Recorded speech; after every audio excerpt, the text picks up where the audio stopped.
Welcome back to Visual Brain. Today, we are diving headfirst into an idea that's going to totally challenge how you think about dreams. We're talking about taking them from just, personal fantasy and pushing them into the realm of something real, something you can actually verify. So let me ask you this. Are your dreams just fantasies? Or could they actually be real places? I mean, it's a huge question, right? Most of the time, we just write off our dreams as, random noise from our brain while we sleep. But what if there's more to it? In Carlos Castaneda's writing, his mentor, the sorcerer Don Juan, puts forward this totally radical idea. He says some dreams aren't just projections from our subconscious, they're literal doorways to other, completely real worlds. But of course, the big problem is, how on earth do you prove something like that? Right, so this brings us to a whole new challenge in dreaming. It's about going beyond fantasy, this quest for proof.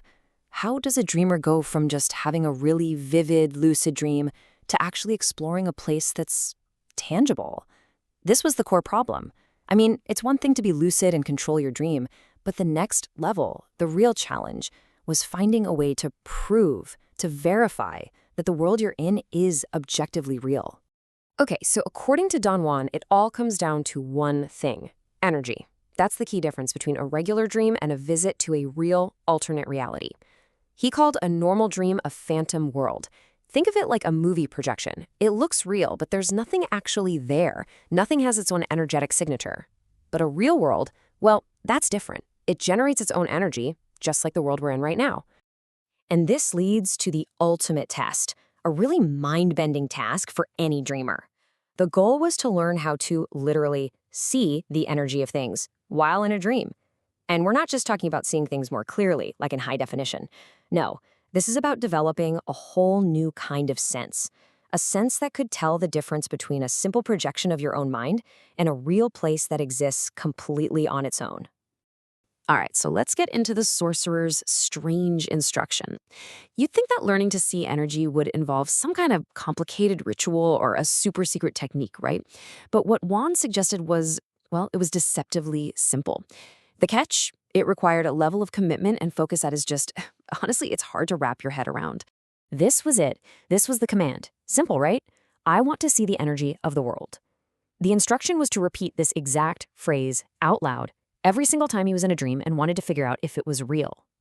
Don Juan was adamant that actually saying your intent out loud was the most powerful way to focus all of your mind, all of your energy on this one incredibly difficult goal. And get this, he had to do it faithfully for nearly a year. Just let that sink in. A whole year. Every single dream became a training session.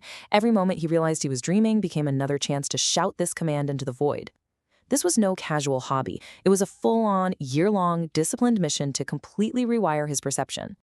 So what happens when you pour that kind of intense focus into something for a solid year? Well, the result wasn't just some small improvement. It was a massive breakthrough, a fundamental shift that changed everything about how he experienced dreams. And then, success. He finally broke through. When he focused his intent just right, the dream world transformed.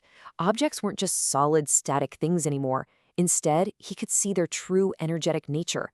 Everything, people, rocks, trees, you name it, started to waver and scintillate, glowing with this incredible inner light. The world wasn't a bunch of separate objects anymore. It was a flowing sea of shimmering, vibrant energy. Now, with this brand new way of seeing, a whole new dimension of reality just opened up, and it wasn't just one uniform glow. No, he started noticing that different energies had different qualities, even different colors. And these colors told a story about the nature of consciousness itself. And this is where it gets really interesting. He learned to make this incredible distinction. The energy of our world, of things that belong here, has that beautiful, wavering, scintillating quality. But then he started encountering what Don Juan called scouts from other worlds. These are beings with a totally different kind of consciousness, and their energy was completely different. It wasn't shimmering, it was sizzling, a dead giveaway that it was something alien, something not from our reality. Now check this out, because this is wild. Don Juan explained that the dominant color of the world's energy actually changes over time. It's like a reflection of humanity's collective state of mind. Way back in the distant past, the hue was amber. That was the color linked to the ancient sorcerers. Then, at some other point in time, it was chartreuse. And now, today, the dominant color is a kind of whitish hue, which apparently reflects the awareness of modern mankind. So all of this training, learning to see energy, telling different types apart, it was all building up to one ultimate test. A moment where a dream would become so undeniably real that you could actually use waking world logic to see if it held up. And then it happened. One night, he finds himself dreaming of a small town. But this wasn't like any dream he'd had before. It wasn't fuzzy or weird or constantly shifting. It was crystal clear, completely stable, and felt more real than reality itself. The feeling was so intense, so powerful, it was the perfect opportunity to put all that training to the final test. So what does he do? He uses astronomy as a totally objective measuring stick. He looks up at the dream sky, he sees a waning moon, he sees the constellation Orion, and based on their positions, he figures, okay, it must be early December. But here is the absolute kicker. In his actual, physical, waking life, it was May.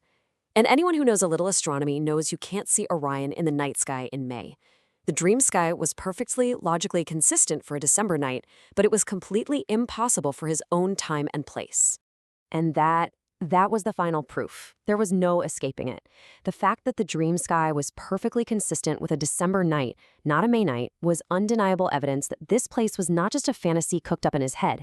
It was a visit to a totally separate, verifiable reality. A place with its own time, its own rules, its own physics. That astronomical data was the smoking gun. And so that leaves us with this truly mind-bending question to chew on. If it's possible for our consciousness to visit other tangible, real, verifiable worlds while we're asleep, then you have to ask yourself, which world is the actual dream? It really makes you wonder about the very nature of reality, doesn't it?